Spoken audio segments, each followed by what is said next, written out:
Hey guys, it's Abby Vlogs here, and I am here doing an early stream because it's super hot outside and I've had a busy morning.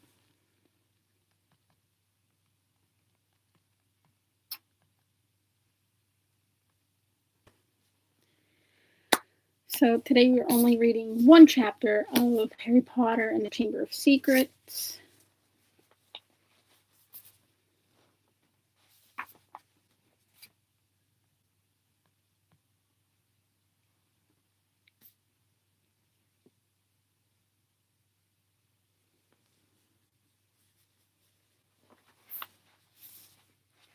So let's get right into it. Chapter 9, The Writing on the Wall. What's going on here? What's going on? Attracted no doubt by Malfoy's shout, Argus Filch came shouldering his way through the crowd. Then he saw Mrs. Norris and fell back, clutching his face in horror. My cat, what's happened to Mrs. Norris? He shrieked, and his popping eyes fell on Harry. You, he screeched, you've murdered my cat. You've killed her. I'll kill you. Argus. Dumbledore had arrived on the scene, followed by a number of other teachers. In seconds, he swept past Harry, Ron, and Hermione, and detached Mrs. Norris from the torch bracket. Come with me, Argus, he said to Filch. You too, Mr. Potter, Mr. Weasley, and Miss Granger. Lockhart stepped forward eagerly. My office is nearest, headmaster, just upstairs. Please feel free. Thank you, Gilderoy, said Dumbledore. The silent crowd parted to let them pass. Lockhart, looking excited and important, hurried after Dumbledore. So did Professors McGonagall and Snape. As they entered Lockhart's darkened office, there was a flurry of movement across the walls. Harry saw several of the Lockharts in the pictures dodging out of sight, their hair in rollers. The real Lockhart lit the candles on his desk and stood back. Dumbledore laid Mrs. Norris on the polished surface and began to examine her. Harry, Ron, and Hermione exchanged tense looks and sank into chairs outside the pool of candlelight, watching.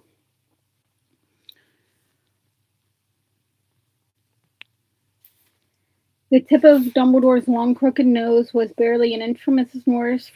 Norris's fur. He was looking at her closely through his half-moon spectacles, his long fingers gently prodding and poking. Professor McGonagall was bent almost as close, her eyes narrowed. Snape loomed behind them, half in shadow, wearing a most peculiar expression. It was as though he was trying hard not to smile, and Lockhart was hovering around all of them, making suggestions. It was only a curse that killed her, probably the transmogriffin torture. I've seen it used many times. So unlucky I wasn't there. I know the very counter curse that would have saved her. Lockhart's comments were punctured by Filch's dry, racking sobs. He was slumping in a chair by the desk, unable to look at Mrs. Norris, his face in his hands. Much as he detested Filch, Harry couldn't help feeling a bit sorry for him, though not nearly as sorry as he felt for himself. If Dumbledore believed Filch, he would be expelled for sure. Dumbledore was now muttering strange words under his breath and tapping Mrs. Norris with his wand, but nothing happened. She continued to look as though she had been recently stuffed. I remember something very similar happening in Ouagadougou, said Lockhart. A series of attacks, the full stories in my autobiography. I was able to provide the townsfolk with various amulets which cleared the matter up at once. The photographs of Lockhart on the walls were all nodding in agreement as he talked. One of them had forgotten to remove his hairnet. At last Dumbledore straightened up. She's not dead, Argus, he said softly. Lockhart stopped abruptly in the middle of counting the number of murders he had prevented. Not dead, choked Filch, looking through his fingers at Mrs. Norris. But why is she all stiff and frozen? She has been petrified, said Dumbledore. Ah, I thought so, said Lockhart. But how, I cannot say. Ask him, shrieked Filch, turning his blotched and tear-stained face to Harry. No second year could have done this, said Dumbledore firmly. It would take dark magic of the most advanced. He did it, Filch spat, his pouchy face purpling. You saw what he wrote on the wall. He found in my office. He knows I'm a face worked horribly. He knows I'm a squib, he finished. I never touched Mrs. Norris, said Harry said loudly, uncomfortably aware of everyone looking at him, including all the Lockharts on the walls. And I don't even know what a squib is. Rubbish, snarled Filch. He saw my kick-quick spell letter. If I might speak, Headmaster, said Snape from the shadows, and Harry's sense of foreboding increased. He was sure nothing Snape had to say was going to do him any good. Potter and his friends may have simply been in the wrong place at the wrong time, he said, a slight sneer curling at his mouth as though he doubted it. But we do have a set of suspicious circumstances here. Why was he in the upstairs corridor at all? Why wasn't he at the Halloween feast? Harry, Ron, and Hermione all launched into an explanation about the Death Day party. There were hundreds of ghosts. They'll tell you we were there. But why not join the feast afterward? Said Snape, his black eyes glittering in the candlelight. Why go up to that corridor? Ron and Hermione looked at Harry. Because Harry said, his heart thumping very fast. Something told him it would sound very far-fetched if he told them he had been led there by a bodiless voice no one but he could hear. Because we were tired and wanted to go to bed, he said. Without any supper? Said Snape, a triumphant smile flickering across his gaunt face. I didn't think ghosts provided food fit for living people at their parties. We weren't hungry, said Ron loudly as his stomach gave a huge rumble. Snape's nasty smile widened.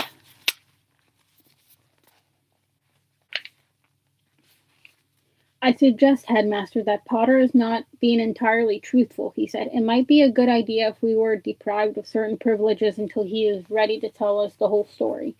I personally feel he should be taken off the Gryffindor Quidditch team until he is ready to be honest. Really, Severus, said Professor McGonagall sharply.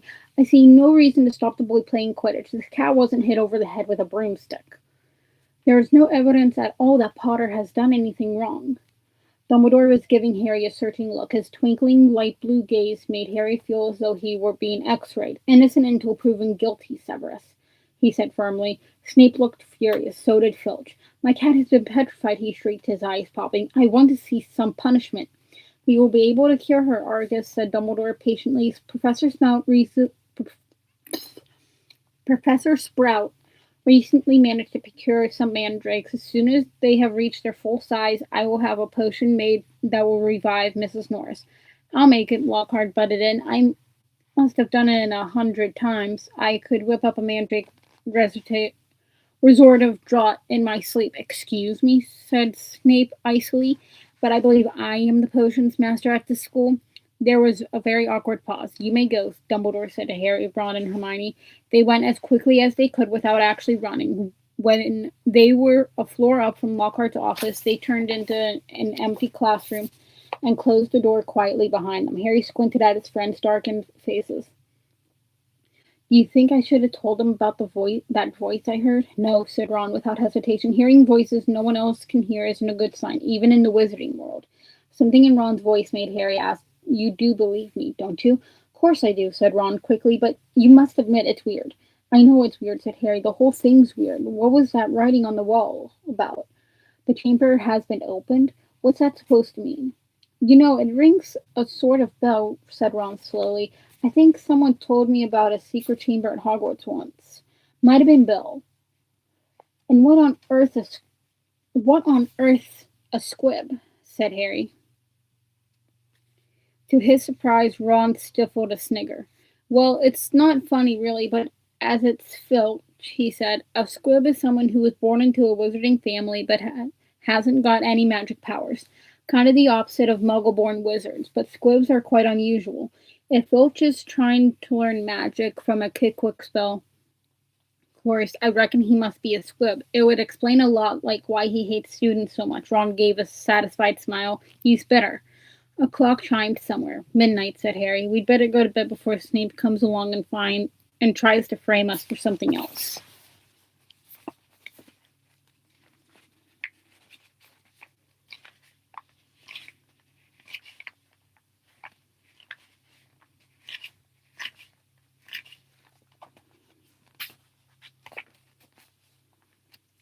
For a few days the school could talk of little else but the attack on Mrs. Norris. Filch kept it fresh in everyone's minds by pacing the spot where she had been attacked, as though he thought the attacker might come back. Harry had seen him scrubbing the message on the wall with Mrs. Scour's all-purpose magic mess remover, but to no effect. The words still gleamed as brightly as ever on the stone. When Filch wasn't guarding the scene of the crime, he was sulking red-eyed through the corridors, lunging out at any unsuspecting students and trying to put them in detention for things like breathing loudly and looking happy. Ginny Weasley seemed very disturbed by Mrs. Norris's fate. According to Ron, she was a great cat lover. But you haven't really got to know Mrs. Norris, Ron told her bracingly. Honestly, we're much better off without her. Ginny's lip trembled. Stuff like this doesn't often happen at Hogwarts, Ron assured her. They'll catch the maniac who did it and have him out of here in no time. I just hope he's got time to petrify Filch before he's expelled. I'm only joking, Ron added hastily as Ginny blanched. The attack had also had an effect on Hermione. It was quite usual for Hermione to spend a lot of time reading, but she was now doing almost nothing else. Nor could Harry and Ron get much response from her when they asked what she was up to, and not until the following Wednesday did they find out. Harry had been held back in potions where Snape had made him stay behind to scrape two brooms off the desks.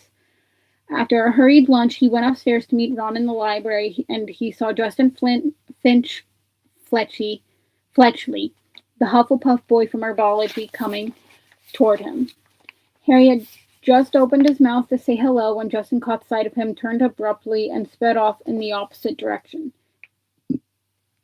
Harry found Ron at the back of the library measuring his History of Magic homework.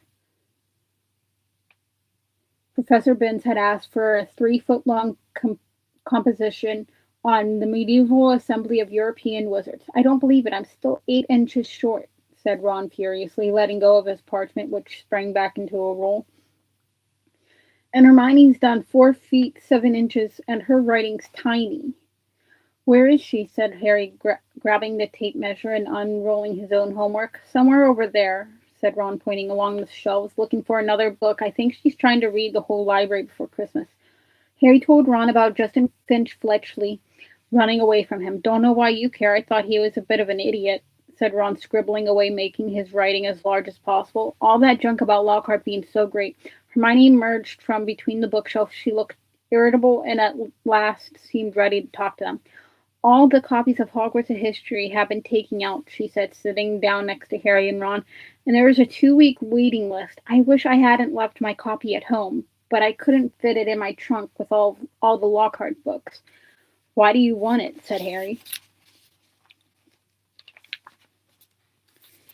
The same reason everyone else wants it, said Hermione. To read up on the legend of the Chamber of Secrets. What's that? Said Harry quickly. That's just it. I can't remember, said Hermione, biting her lip. I can't find the story anywhere else.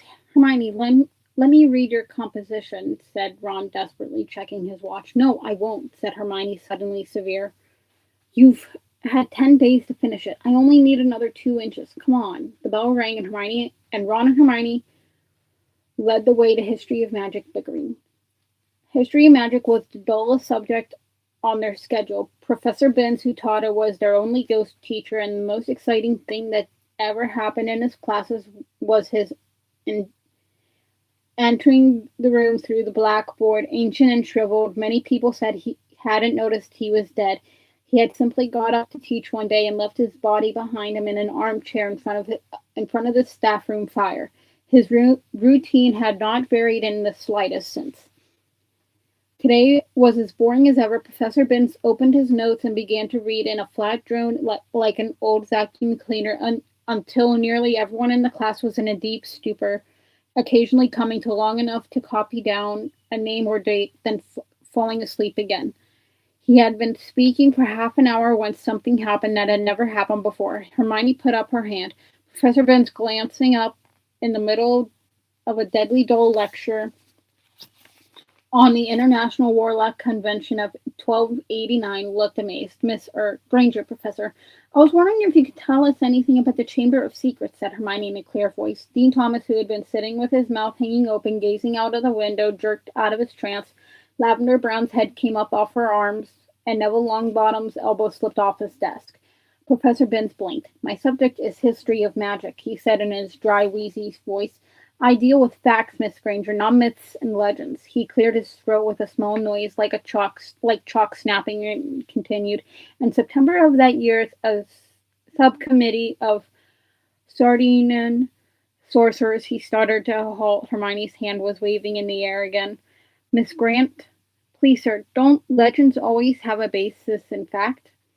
Professor Binns was looking at her in such amazement. Harry was sure no student had ever interrupted him before, alive or dead. "Well," said Professor Binns slowly, "yes, one could agree that, I suppose." He peered at Hermione as though he had never seen a student properly before. "However, the legend of which you speak is such a very sensational, even ludicrous tale." But the whole class was now hanging on Professor Binns' every word. He looked dimly at them all, and every face turned to his. Harry could tell he was completely thrown by such an unusual show of interest. "Oh, very well," he said slowly. "Let me see. The Chamber of Secrets. You all know, of course, that Hogwarts was founded over 1,000 years ago. The precise date is uncertain, but the four greatest witches and wizards of the age, the four schoolhouses, are named after them: Godric Gryffindor, Helga Hufflepuff, Rowena Ravenclaw, and Salazar Slytherin. They built this castle together, far from prying Muggles' eyes, for it was an age when magic was feared by common people, and witches and wizards suffered much persecution. Persecution. Ugh. He paused, gazed blearily around the room, and continued. "For a few years, the founders worked in harmony together, seeking out youngsters who showed signs of magic and bringing them to the castle to be educated. But then disagreements sprang up between them. A rift began to grow between Slytherin and the others. Slytherin wished to be more selective about the students admitted to Hogwarts. He believed that magical learning should be kept within all magic families. He disliked taking students of Muggle parentage, believing them to be untrustworthy. After a while, there was a serious argument on the subject between Slytherin and Gryffindor, and Slytherin left the school." Professor Binns paused again, pursing his lips, looking like a wrinkled old tortoise. "Reliable historical sources tell us this much," he said, "but these honest facts have been obscured by the fanciful legend of the Chamber of Secrets. The story goes that Slytherin had built a hidden chamber in the castle of which the other founders knew nothing. Slytherin, according to the legend, sealed the Chamber of Secrets so that none would be able to open it until his own true heir arrived at the school. They alone would be able to unseal the Chamber of Secrets, unleash the horror within, and use it to purge the school of all who were unworthy of magic, to study magic." There was a silence as he finished telling the story, but it wasn't the usual sleepy silence that filled Professor Binns' classes. There was an unease in the air as everyone continued to watch him, hoping for more. Professor Binns looked faintly annoyed. "The whole thing is an errant nonsense, of course. Naturally, the school has been searched for evidence of such a chamber many times by the most learned witches and wizards. It does not exist, a tale told to frighten the gullible." Hermione's hand was back in the air. "Sir, what exactly do you mean by the horror within the chamber?"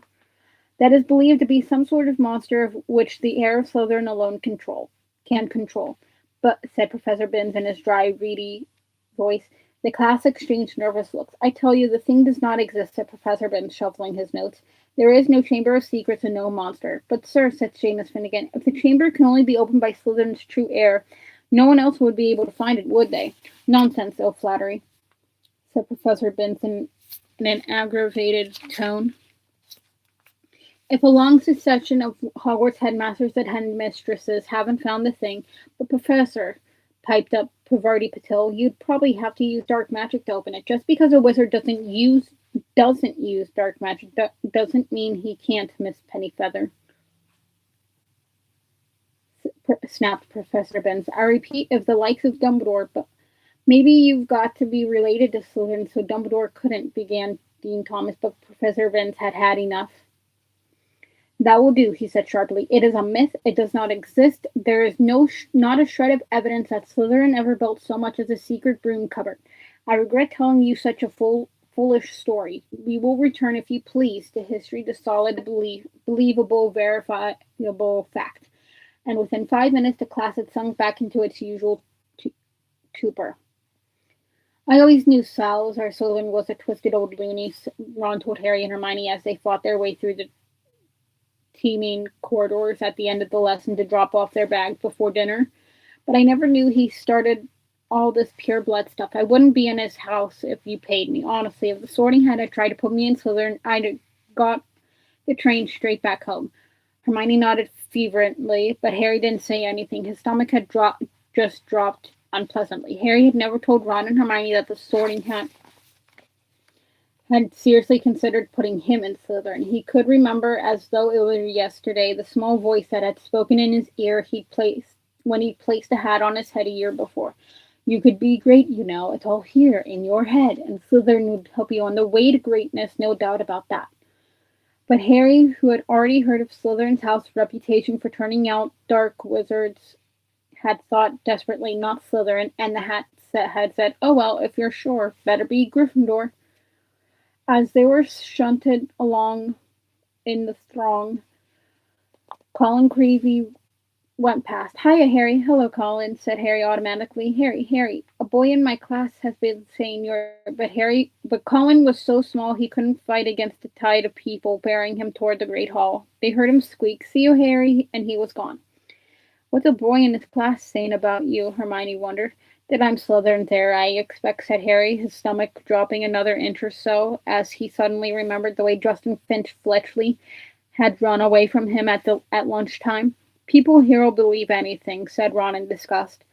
The crowd thinned, and they were able to climb the next staircase without difficulty. "Do you really think there's a Chamber of Secrets?" Ron asked Hermione. "I don't know," she said, frowning. "Dumbledore couldn't cure Mrs. Norris, and that makes me think that whatever attacked her might not be, well, human."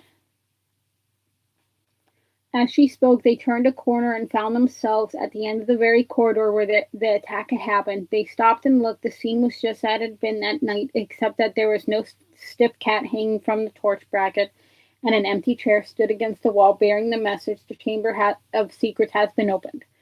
"That's where Filch has been keeping guard," Ron muttered. They looked at each other. The corridor was deserted. "Can't hurt to have a poke around," said Harry, dropping his bag and getting to his hands and knees so that he could crawl along searching for clues. "Scorch marks," he said, "here and here." "Come and look at this," said Hermione. "This is funny." Harry got up and crossed to the window next to the message on the wall. Hermione was pointing at the topmost pane, where around 20 spiders were scuttling, apparently fighting to get through a small crack. A long silvery thread was dangling like a rope, as though they all climbed it in their hurry to get outside. "Have you ever seen spiders act like that?" said Hermione wonderingly. "No," said Harry. "Have you, Ron?" "Ron?" He looked over his shoulder. Ron was standing well back and seemed to be fighting the impulse to run. "What's up?" said Harry. "I don't like spiders," said Ron tensely. "I never knew that," said Hermione, looking at Ron in surprise. "You've used spiders in potions loads of times." "I don't mind them dead," said Ron, who was carefully looking anywhere but at the window.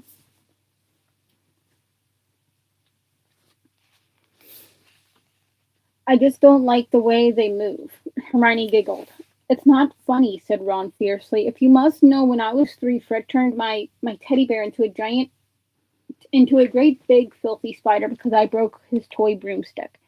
You wouldn't like them either if you'd been holding your bear and suddenly it had too many legs," and he broke off, shuddering. Hermione was obviously still trying not to laugh, feeling they had better get off the subject. Harry said, "Remember all the water on the floor? Where did that come from? Someone's mopped it up." "It was about here," said Ron, recovering himself to walk a few paces past Filch's chair and pointing level with this door. He reached for the brass doorknob, but suddenly withdrew his hand as though he'd been burned. "What's the matter?" said Harry. "Can't go in there," said Ron gruffly. That's a girl's toilet." "Oh, Ron, there won't be anyone in there," said Hermione, standing up and coming over. "That's Moaning Myrtle's place. Come on, let's have a look."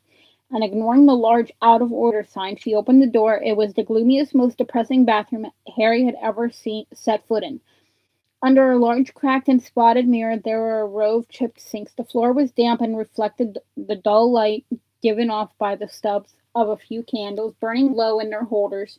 The wooden doors to the stalls were flaking and scratched, and one of them was dangling off its hinges.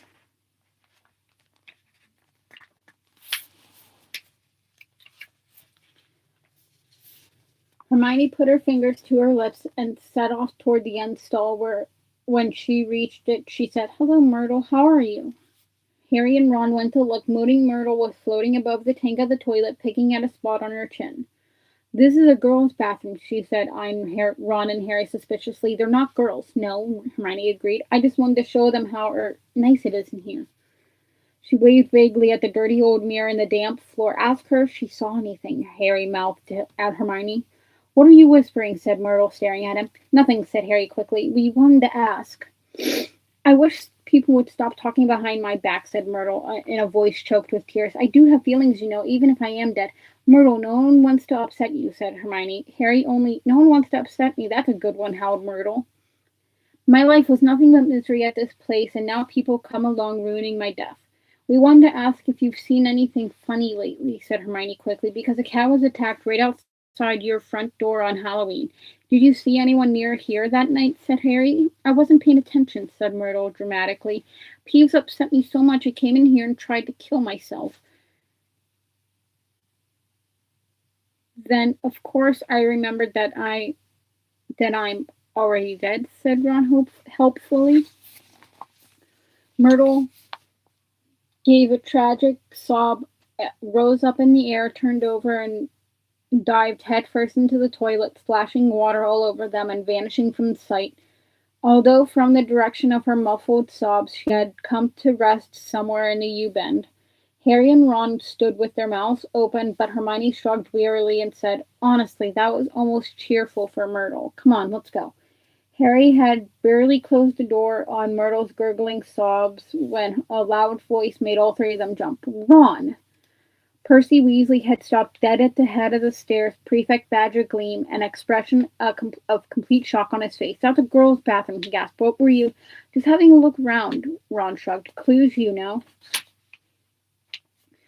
Percy swelled in a manner that reminded Harry forcefully of Mrs. Weasley. "Get away from there," said Percy, striding toward the door, striding toward them and starting to bustle them along, flapping his arms. "Don't you care what this looks like? Coming back here while everyone's at dinner? Why shouldn't we be here?" said Ron hotly, stopping short and glaring at Percy. "Listen, we never laid a finger on that cat." "That's what I told Ginny," said Percy fiercely, "but she still seems to think you're going to get expelled. I've never seen her so upset, crying her eyes out. You might think of her. All the first years are thoroughly overexcited by this business." "You don't care about Ginny," said Ron, whose ears were now reddening. "You're just worried I'm going to mess up your chances of being head boy. 5 points from Gryffindor," Percy said tersely, fingering his prefect's badge, "and I hope it teaches you a lesson. No more detective work or I'll write to Mum." And he strode off, the back of his neck as red as Ron's ears. Harry, Ron, and Hermione chose seats as far as possible from Percy in the common room that night. Ron was still in a very bad temper and kept blotting his charms homework. When he reached absently for his wand to remove the smudges that ignited the parchment, fuming almost as much as his homework, Ron slammed the Standard Book of Spells Grade 2 shut. To Harry's surprise, Hermione followed suit. "Who can it be, though?" she said in a quiet voice, as though continuing a conversation they had just been having. "Who'd want to frighten all the squibs and muggleborns out of Hogwarts?" Let's think," said Ron in mock puzzlement. "Who do we know who thinks muggleborns are scum?" He looked at Hermione. Hermione looked back, unconvinced. "If you're talking about Malfoy—" "Of course I am," said Ron. "You heard him. You'll be next, mudbloods. Come on, you've only got to look at his foul rat face to know it's him. Malfoy, the heir of Slytherin," said Hermione skeptically. "Look at his family," said Harry, closing his books too. "The whole lot of them have been in Slytherin. He's always boasting about it. They could easily be Slytherin's descendants. His father's definitely evil enough." "They could have had the key to the Chamber of Secrets for centuries," said Ron, handing it down father to son. "Well," said Hermione cautiously, "I suppose it's possible." But how do we prove it? Said Harry darkly. There might be a way, said Hermione slowly, dropping her voice still further with a quick glance across the room at Percy. Of course it would be difficult and dangerous, very dangerous. We'd be breaking about 50 school rules, I expect. If in a month or so you feel like explaining, you let us know, won't you? Said Ron irritably. All right, said Hermione coldly. What we need to do is to get inside the Slytherin common room and ask Malfoy a few questions without him realizing it's us. But that's impossible, said Harry said as Ron laughed. No, it's not, said Hermione. We all we need to do all we'd need would be some polyjuice potion. What's that? Said Ron and Harry together. Snape mentioned it in class a few weeks ago. Do you think we've got nothing better to do in potions than listen to Snape? Muttered Ron. It transforms you into somebody else. Think about it. We could change into 3 of the Slytherins. No one would know it was us. Malfoy would probably tell us anything. He's probably boasting about it in the Slytherin common room right now. If only we could hear him. This Polyjuice stuff sounds a bit dodgy to me, said Ron, frowning. What if we were stuck looking like 3 of the Slytherins forever? It wears off after a while, said Hermione, waving her hand impatiently. But getting a hold of the recipe will be very difficult. Snape said it was in a book called Most Potent Potions, and it's bound to be in the restricted section of the library. There was only one way to get out a book from the restricted section. You needed a signed note of permission from a teacher. Hard to see why we'd want the book, really, said Ron, if we weren't going to try and make one of the potions.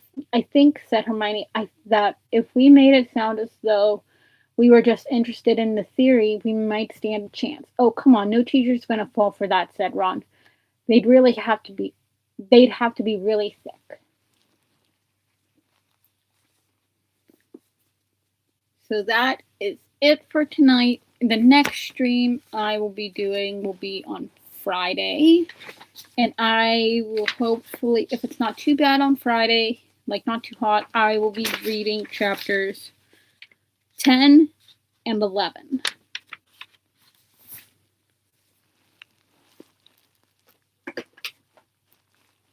So, yeah, that is it for tonight, and I will see you guys in the next video, which I will be doing tomorrow. I didn't do one yesterday because I was not feeling good.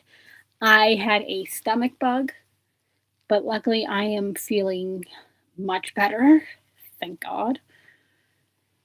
Thank God I'm feeling much better, because that stomach ache was like really bad. But yeah, I'll see you guys in the next video tomorrow. So, bye-bye.